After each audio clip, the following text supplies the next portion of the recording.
Good evening प्यारे बच्चों, कैसे हैं आप सभी। आशा करता हूँ बहुत अच्छे होंगे आप और अपनी पढ़ाई जारी रखे होंगे और ऐसे ही जारी रखें। तो सबसे पहले इस चैनल को लाइक कर दीजिए, शेयर कर दीजिए और जितना हो सके उतना सब्सक्राइब कीजिए, क्योंकि जितनी चैनल आगे बढ़ेगी उतने ही ज़्यादा वीडियो आएंगे इस चैनल की। तो सबसे पहले कक्षा 10th की जो फिजिक्स है उसमें जो चैप्टर चल रहा था अपना प्रकाश, इस प्रकाश चैप्टर का सबसे इम्पोर्टेंट चैप्टर का जो भाग है वो है अवतल दर्पण के लिए। अवतल दर्पण के लिए फोकस दूरी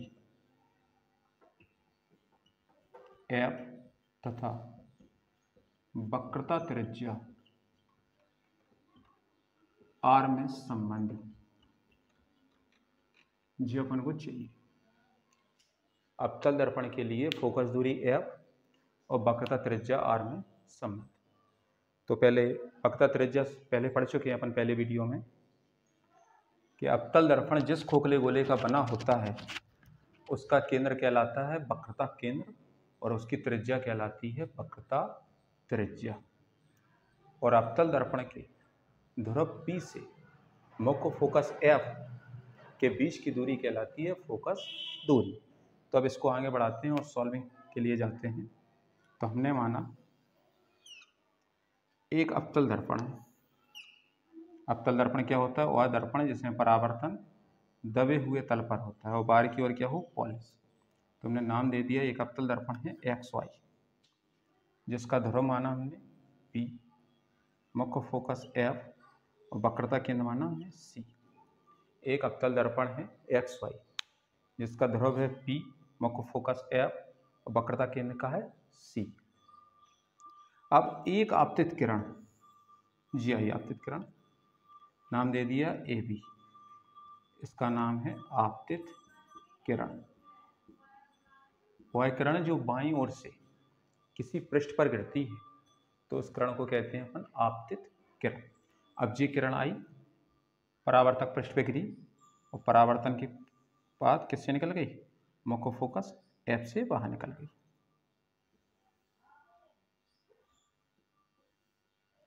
तो XY क्या है? एक अवतल दर्पण है जिसका ध्रुव क्या है? P, मुख्य फोकस F और वक्रता केंद्र का है C। एक आपतित किरण AB पृष्ठ पर गिरती है और परावर्तित होकर मुख्य फोकस से बाहर निकल जाती है, जहां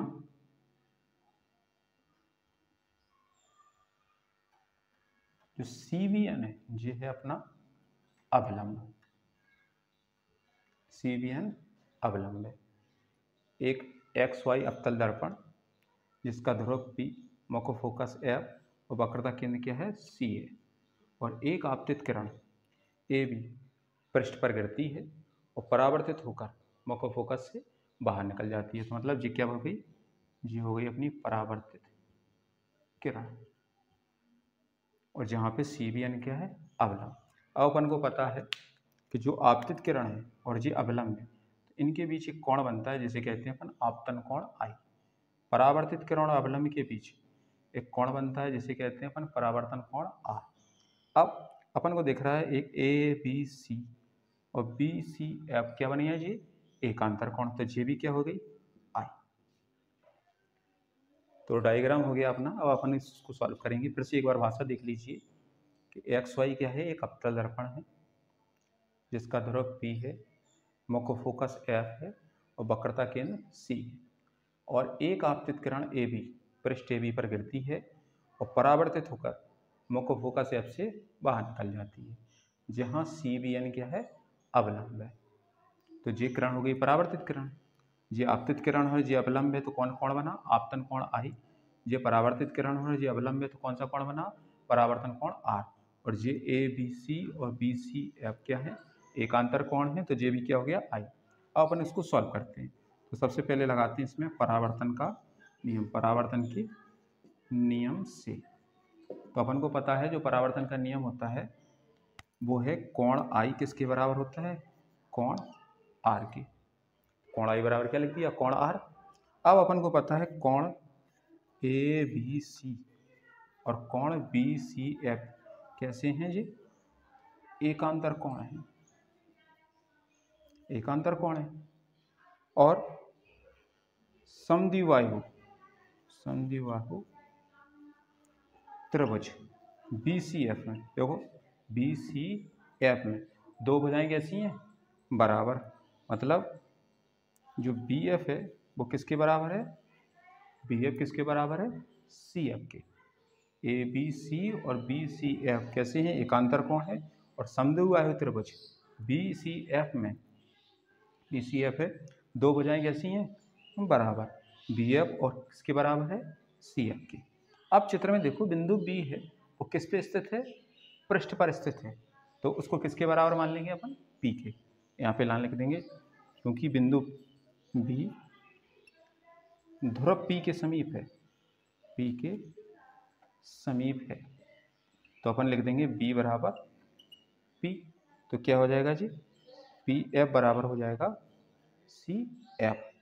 अब एक लाइन पता है कि ध्रुव पी से मुख्य फोकस तक की दूरी किसके बराबर होती है, फोकस दूरी के। तो पी एफ की जगह क्या लिख सकते हैं अपन, एफ। तो एफ बराबर हो जाएगा सी एफ।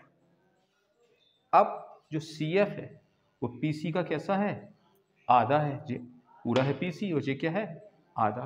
यहाँ पे लिख देंगे चूंकि सी एफ बिंदु पी सी का आधा है, तो सी एफ बराबर लिख सकते हैं 1/2 पी सी। तो एफ बराबर हो जाएगा 1/2 पी सी। और ध्रुव पी से वक्रता केंद्र तक की दूरी क्या कहलाती है, वक्रता त्रिज्या। तो एफ बराबर हो गया अपना r/2। यही सूत्र होता है अवतल दर्पण के लिए वक्रता त्रिज्या और फोकस दूरी में संबंध। फिर से देख लीजिए एक बार इसको। एक अवतल दर्पण है एक्स वाई जिसका ध्रुव P, मुख्य फोकस F और वक्रता केंद्र क्या है C, तथा एक आपतित किरण AB पृष्ठ पर गिरती है और परावर्तित होकर मुख्य फोकस से बाहर निकल जाती है, जहाँ CBN क्या है, अवलंब है। तथा आपतित किरण और अवलंब के बीच क्या कोण बना, आपतन कोण I। परावर्तित किरण और अवलंब के बीच कोण बना R। और ABC और BCF क्या है, ये एकांतर कोण है। तो शुरुआत किया अपन ने परावर्तन के नियम से, अपन को पता है दोनों कोण कैसे हैं, बराबर। फिर ABC और BCF कैसे हैं, एकांतर कोण है।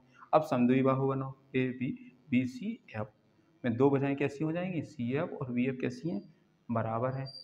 अब B पृष्ठ पर ही है तो B को किसके बराबर मान लिया, P के। तो BF किसकी हो गई, PF बराबर CF। अब F बराबर क्या हो गया, CF। PF बराबर F क्यों लिखा, कि ध्रुव P से मुख्य फोकस तक की दूरी क्या होती है, फोकस दूरी। अब जो CF है वो PC का कैसा है, आधा, तो हमने 1/2 PC कर दिया। और P से C तक की दूरी क्या होती है, वक्रता त्रिज्या। यही होती है फोकस दूरी F और वक्रता त्रिज्या R में संबंध। इसके बाद अब आगे चलेंगे अपन, तो नेक्स्ट वीडियो में आएगा जो फोकस दूरी है F, वस्तु की दूरी है U और प्रतिबिंब की दूरी है V। इसमें संबंध निकालेंगे कक्षा 10th के लिए। धन्यवाद।